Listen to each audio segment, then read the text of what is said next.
अस्सलाम वालेकुम दोस्तों। THF आज आपको लेके आया है ज़िला सरगोदा की तहसील और एक बहुत ही कदीम शहर भेरा। भेरा में जैसे ही आप एंटर हों तो आपको लेफ़्ट साइड पे एक बड़ी ही खूबसूरत मस्जिद नज़र आती है।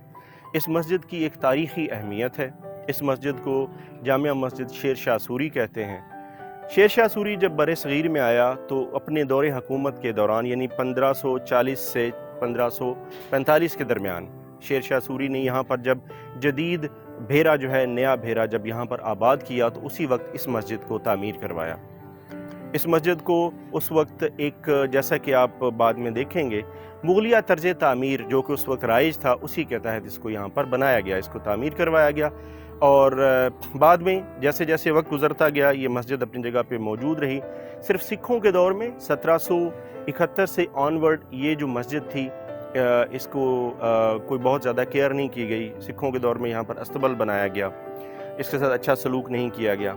उसके बाद तकरीबन 1858 में मुफ्ती अहमदुद्दीन बगवी जो कि उस वक्त शाही मस्जिद के ख़तीब थे, उन्होंने यहाँ पर इस मस्जिद को टेक ओवर किया और फिर उस वक्त से लेके ऑनवर्ड ये मस्जिद जो है वो बगविया ख़ानदान के ज़ेरे इंतज़ाम है। यहाँ पर एक मदरसा भी काम कर रहा है। इस मस्जिद की क्या आप तर्ज तामीर है, इस मस्जिद में क्या कुछ मौजूद है, किस हद तक खूबसूरत आर्किटेक्चर की ये मालिक है, ये दिखाने के लिए मैं आपको ले चलता हूँ शेर शाह सूरी मस्जिद।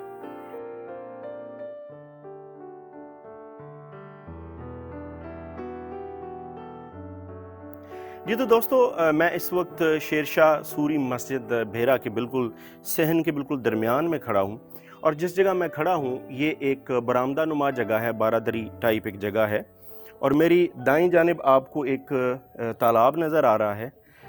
इस तालाब को देखें तो आपको एक ख़ास तर्ज तामीर के बारे में आपको याद आएगा।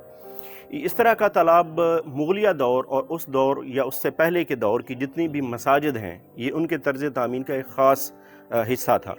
ये तालाब वज़ू के लिए इस्तेमाल होता था। अगरचे ये वाला जो तालाब है ये अब खुश्क है, इसे ख़त्म कर दिया गया है, वज़ू की जगह अलग बना दी गई है। लेकिन ये जो एक खूबसूरती है, बड़ा सा सहन इसका खुला और उसमें एक तालाब, ये मुग़लिया और उस वक्त के जो फ़न तामीर है उसका एक बड़ा ख़ास हिस्सा रहा है।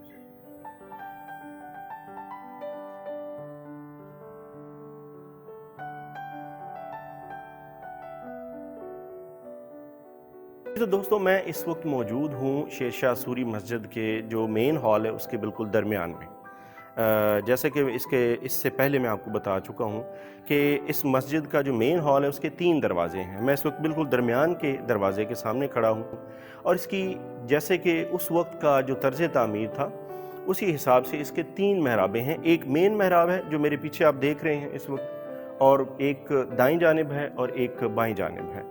इसी तरह अगर आप इसके मेरे बिल्कुल एक्सट्रीम राइट और लेफ़्ट पे अगर जाएं तो इसी तरह इस हॉल से बाहर निकलते हुए आपको रास्ते नज़र आएंगे।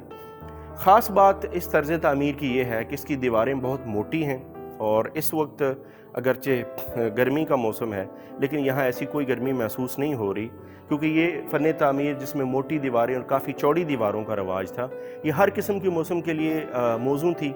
हर किस्म के जो मौसम था उसका जो सख्ती थी उसको ये सहार सकती थी।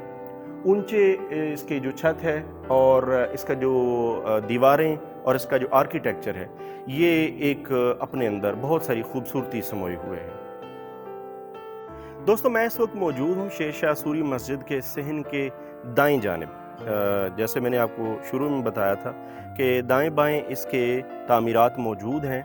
जो इस मस्जिद के दाईं जानिब जो जगह है यहाँ पर जिस ख़ानदान ने इस मस्जिद को आबाद किया, तामीर में हिस्सा लिया और रिपेयर करवाया, और आजकल उसी ख़ानदान ने इसी मस्जिद के अंदर एक मदरसा और एक दारुल उलूम भी बनाया है। तो उनके जो आबाओ अजदाद हैं उनकी कब्रें हैं और उनकी आराम गाहें हैं और इसके अलावा दरस व तदरीस के कुछ कमरे हैं। मेरे बाएं जानिब अगर आप देखें तो यहाँ पर एक तदरीसी हॉल है जो कि इसी दारुल उलूम का हिस्सा है।